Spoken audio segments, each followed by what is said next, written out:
मैं आपको दिखाता हूं, देखिए number 1 blockade, number 2, number 3, number 4, लगातार 4 ब्लॉकेड 100 मीटर के इलाके में। देख पा रहे थे आप? जी।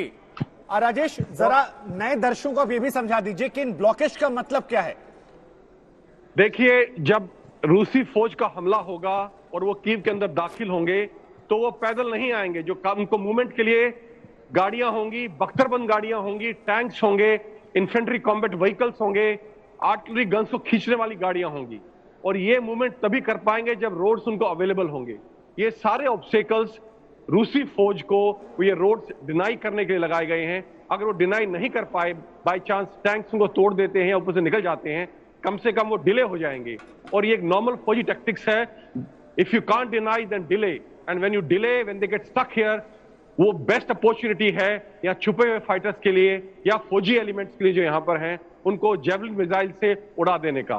तो ये उसी स्ट्रेटजी के तहत सारे लगाए जा रहे हैं। Over to you. राजेश, एक छोटा सा सवाल, कल दिखा रहे थे कि ब्लैक सी फ्लीट जो है वो बिल्कुल ब्लॉक करके वो लैंडिंग की तरफ आ रहा है, वहां से कुछ new forces, new mechanised forces land की हैं खेरसन में, ओडेसा में, जो कि डायरेक्ट कीव की तरफ जा रही हो, या सिर्फ जप्रोजिया की जो फोर्स है वही ऊपर की तरफ आ रही है? खेरसन में कुछ नई लैंडिंग्स हुई हो, कुछ नई फोर्स आई हो, रिजर्व्स आए हो? मैं आपको ये खबर दे दूं कि पूरा ब्लैक सी कोस्ट, जो कि पूरी यूक्रेन से लगता है, पूरा ब्लैक सी कोस्ट और अजोव सी कोस्ट, अजोव का समुंदर है जो वो, और ब्लैक सी का जो समुंदर है उस पे पूरे पे रूसी फौज का कब्जा है, पूरे कोस्ट के ऊपर, क्रीमिया से लेकर दोनबास तक। और जो शहरों की बात कर रहे हैं आप, ये ब्लैक सी कोस्ट की बात कर रहे हैं, जो फायरिंग हो रही है क्रूज मिसाइल्स की, हो सकता है ये शिप फायर्ड क्रूज मिसाइल्स हो, I am not sure about this, but हो सकता है ये क्रूज मिसाइल शिप से फायर हुई हो, ऐसा संभव है। पर कुछ फ्रेश लैंडिंग्स हुई हैं, फ्रेश ट्रूप्स लैंड हुए हैं जो आगे बढ़कर आए हो, कुछ ऐसी खबर हो?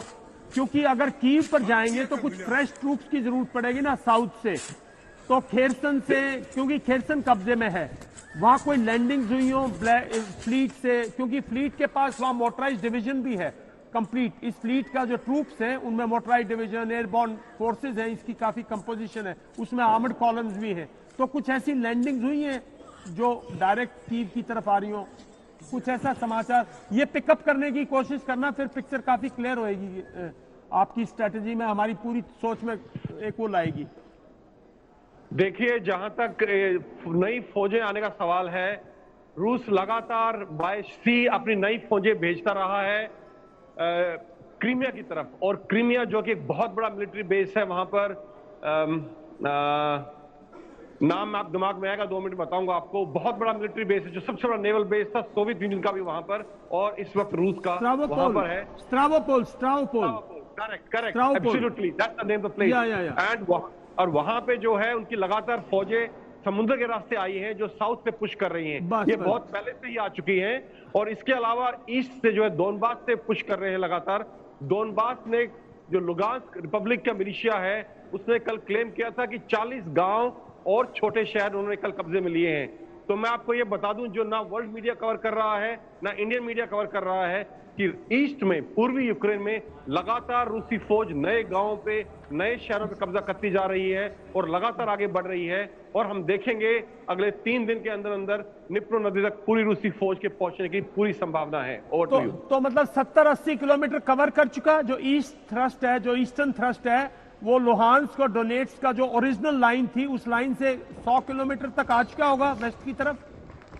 देखिए, ये इसके बारे में कोई फ्रेश इनपुट नहीं आया है अभी, लेकिन परसों की बात बता रहा हूं मैं आपको, 48 घंटे पुरानी बात, जिसमें डोनेट्स्क मिलिशिया ने ये क्लेम किया था कि वो 64 किलोमीटर 64 किलोमीटर अंदर आ चुके हैं, और लुगांस्क मिलिशिया ने क्लेम किया था कि वो 34 किलोमीटर 34 किलोमीटर अंदर आ चुके हैं यूक्रेनियन टेरिटरी के। ये 48 घंटे पुरानी खबर है।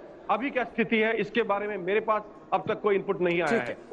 राजेश, आपने अब खुद बताया यहाँ पर कि 16 घंटों के बाद यहाँ पर 3-4 धमाके हुए, तो अब इस धमाकों का इस वक्त 16 घंटे के बाद होना, इसका मतलब क्या है? क्या ये रेगुलर है, या जो बात थोड़ी देर पहले गौरव ने हमसे कही थी कि नहीं, आज कीव पर कुछ अभी प्लानिंग चल रही है, उसे चारों तरफ से शिकंजे में लेकर कसने की, लेकिन उससे पहले एक बड़ी खबर आ रही है। खबर इस वक्त ये है कि कीव में एक और जबरदस्त धमाका हुआ है, और लाइव रिपोर्टिंग के दौरान ये तमाम धमाके हुए हैं। 16 घंटे के बाद यह बताया जा रहा है कि लगातार यहां पर एक के बाद एक धमाके हुए हैं। आज तक के संवाददाता राजेश यहां से रिपोर्टिंग कर रहे हैं और लगातार वहां पर एक के बाद एक धमाके जो हैं वो देखने को मिले।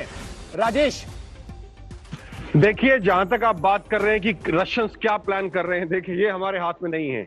हम नहीं बता सकते कि वो क्या प्लान कर रहे हैं, और जो हम असेसमेंट कर सकते हैं वो यही कर सकते हैं कि जो ये धमाके हुए हैं ये मिलिट्री टारगेट्स पे हुए हैं, एयरपोर्ट या किसी डंप पे हुए हैं, और जो ये लगातार जो मिलिट्री टारगेट्स है उसको वो बाय एयर लगातार टारगेट कर रहा है। ये प्रॉब्ली उसी की सीरीज में एक हिस्सा है।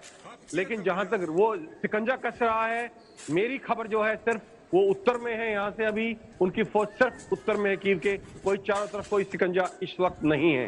Over to you. आपके पीछे हमें कई लोग नजर आए वॉक करते हुए, गाड़ियों में जाते हुए, कई लोग ऐसे खड़े थे, तो वो क्या स्थिति है? क्या कीव शहर के अंदर अभी भी लोग हैं या बड़ी संख्या में वहां से वो निकल चुके हैं?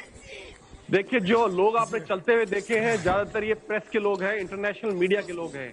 यहाँ अभी भी 15 से 20 देशों के जर्नलिस्ट डटे हुए हैं जो इस वॉर को कवर कर रहे हैं। इसके अलावा जो गाड़ियां चल रही हैं ज्यादातर गाड़ियां एसेंशियल सर्विसेज की हैं या सिविल गाड़ियों के अंदर मिलिशिया के लोग बैठे हैं वर्दी पहन के, या फौजी लोग बैठे हैं। Over to you. जी राजेश, जो गोस्टमल एयरपोर्ट है एंटोनोव का, उस पर कुछ IL-76 वगैरह लैंड करने लगे, कुछ मतलब लैंडिंग होने लगी है रशियन साइड से, या सिर्फ कब्जे में है? रूसी फोर्सेस के कब्जे में है या उस पर कुछ लैंडिंग भी शुरू हो गई है? देखिए, यहां से मैं जो सिटी सेंटर में हूं कीव के, मेरे लिए कह पाना मुश्किल होगा कि वहां क्या हो रहा है इस वक्त। लेकिन मैं ये आपको कंफर्म कर सकता हूं कि पिछले 10 दिन में जब से लड़ाई शुरू हुई है, मैं वॉर जोन में भी रहा हूं, ज़पोरिज़िया में जहां भी कब्जा हुआ है वहां से भी मैंने रिपोर्ट किया है। मैंने सब कुछ सारे हथियार देखे हैं, मीडियम गन्स भी देखी हैं मूव करती हुई, लेकिन हवा में मैंने अभी तक एक भी रूसी हवाई जहाज नहीं देखा है किसी भी शहर में। Over to you. जी, इसके अलावा एक राजेश बार बार एनालिसिस ये हो रहा है कि जिस तरह से बाइडेन ने कहा कि अगर रशिया वहां से युद्ध रोक देता है तो सैंक्शंस वापस ले जाएंगे, तो क्या किसी प्रकार की बातचीत जो है वो हो सकती है? और एक खबर ये भी आ रही थी कि जेलेंस्की के विषय पर मामला फंस गया है कि उनका क्या किया जाए। बाकी जो है यूरोपियन कंट्रीज भी चाहते हैं कि ये सैंक्शंस इन चीजों से बचा जाए। देखिए, मैं आपको इसमें दो चीज बताता हूं। जो ये हमला चल रहा है, जो ये वॉर चल रही है, यूरोप इससे बहुत बुरी तरह से प्रभावित होगा। 3 फैक्टर्स हैं। पहला, ऑलरेडी इस वक्त यूरोप में, जर्मनी में, फ्रांस में, हर जगह गैस के और फ्यूल के प्राइसेस कम से कम दुगने हो चुके हैं, जो उनको बहुत बुरी तरह से प्रभावित कर रहे हैं। दूसरा, कल फ्रांस के प्रेसिडेंट मैक्रो ने पुतिन से बातचीत के बाद बोला है कि रूस पे लगे हुए सैंक्शंस फ्रांस की इकोनॉमी को बहुत बुरी तरह से प्रभावित करेंगे। तीसरा, जो ये ज़पोरिज़िया में न्यूक्लियर पावर प्लांट है, अगर इसमें रेडिएशन लीक होती है और अगर हवा का बहाव पूर्व से पश्चिम की तरफ होता है तो बहुत से नेटो देश, हंगरी, रोमानिया और इवन पोलैंड, यहां तक रेडिएशन जाएगी और हो सकता है radiation can reach all up to France and Germany also. तो उनके नागरिकों की सुरक्षा भी खतरे में है। ये सब फैक्टर्स हैं जो प्रेस कर रहे हैं बाइडेन को इस वक्त ये बोलने के लिए कि आप युद्ध बंद कर दें, हम सैंक्शन उठा लेंगे और बातचीत कर लेंगे।